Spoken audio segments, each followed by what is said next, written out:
Yang dikasihi Tuhan, kalau dari kisah ini kita disuruh memilih. Ketika hidup kita memilih yang mana, menjadi orang kaya atau Lazarus.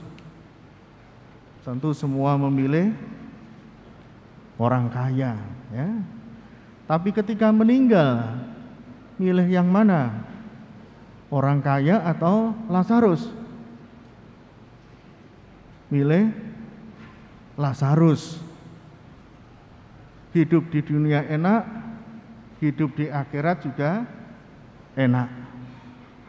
Ada semboyan yang pernah tren, ya viral. Muda foya-foya, mati masuk surga. Jadi di dunia maunya hidup enak, senang-senang, menikmati apa yang ada, tetapi matinya pun juga masuk surga. Semua yang enak. Tidak mau memilih yang susah. Ibu bapak saudara-saudari yang dikasihi Tuhan, hari ini kita diingatkan supaya saling membantu, saling menolong satu sama lain. Jangan hanya ingin enaknya, tapi cobalah untuk berbagi. Cobalah untuk hidup dengan empati. Bukan hanya mengejar rasa senang, rasa nikmat, tapi mari kita juga membangun empati. Karena Yakobus mengatakan dalam suratnya, Yakobus bab 2 ayat 17, iman tanpa perbuatan adalah mati, sia-sia. Maka kalau kita beriman juga harus diperjuangkan, diwujudkan dengan perbuatan-perbuatan yang merupakan ungkapan iman.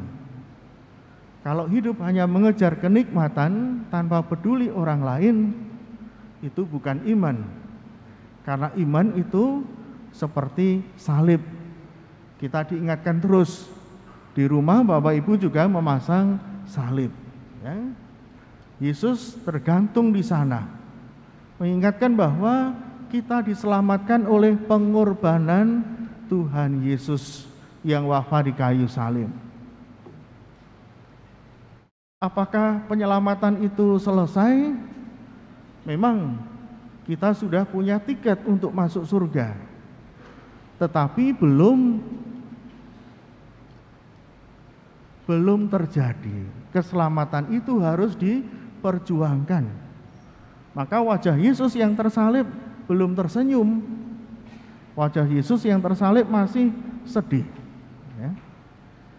Dia wafat untuk kita, dia mengorbankan nyawanya untuk kita, tetapi apa yang diberikannya itu belum terlaksana kalau kita belum hidup seturut dengan kehendak Tuhan.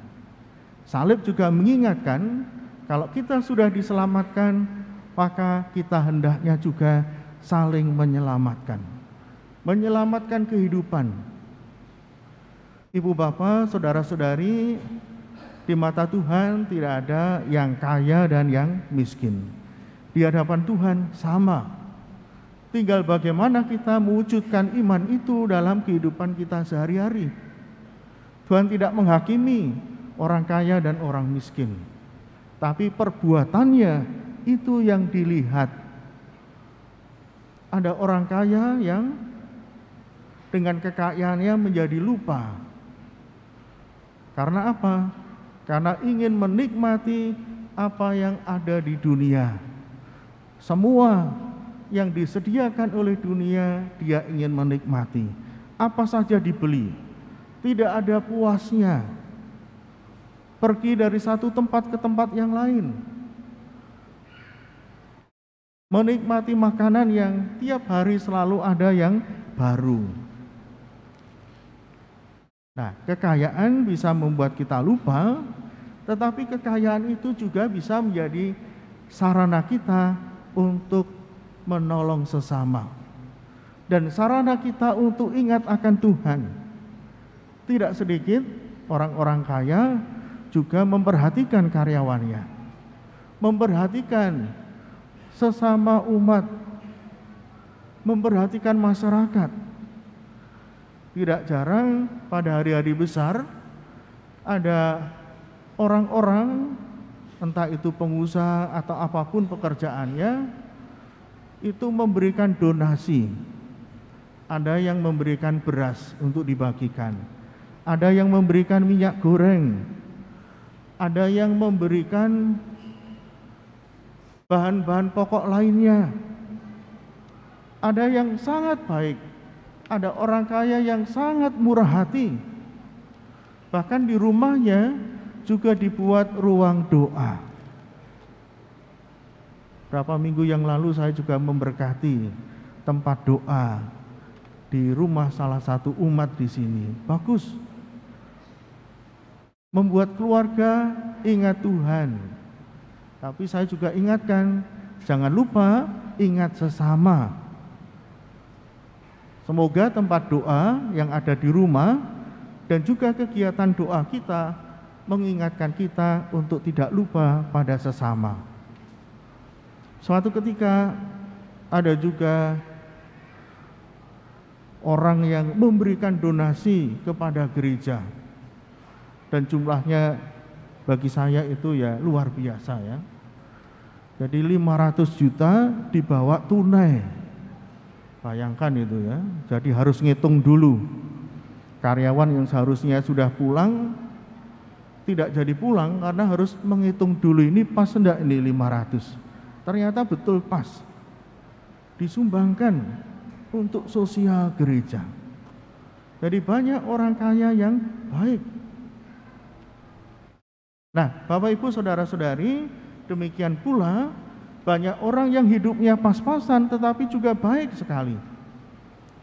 Memberi perhatian kepada tetangga sekitarnya. Kalau ada apa-apa dibagi. Meskipun kadang-kadang untuk keluarganya sendiri kurang, tapi juga dibagi. Membantu orang-orang yang hidup sendiri. Membantu kalau perlu apa, perbaikan rumah, atau ada masalah dengan rumahnya, atau harus membayar ya listrik, atau membutuhkan pulsa, macam-macam. Jadi kebaikan itu tidak tergantung seberapa banyak harta yang kita miliki. Siapapun kita bisa berbuat baik kepada sesama. Maka kita harus ingat bahwa harta tujuannya adalah untuk sarana keselamatan kita. Bapak Ibu, saudara-saudari, kita diajak memahami bahwa hidup kita merupakan pesiaran. Jadi seperti orang yang bepergian. Tapi jangan diasumsikan bahwa bepergian kita seperti bepergian duniawi dari satu tempat ke tempat yang lain. Misalnya kita bepergian entah dengan kendaraan sendiri atau dengan angkutan umum. Semakin jauh kita bepergian memang semakin banyak membutuhkan biaya. Dan juga membawa banyak barang.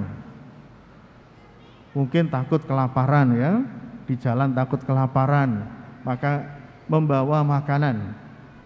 Saya ingat dulu waktu kecil, kalau keluarga mau bepergian, malah malamnya itu tidak istirahat. Karena apa?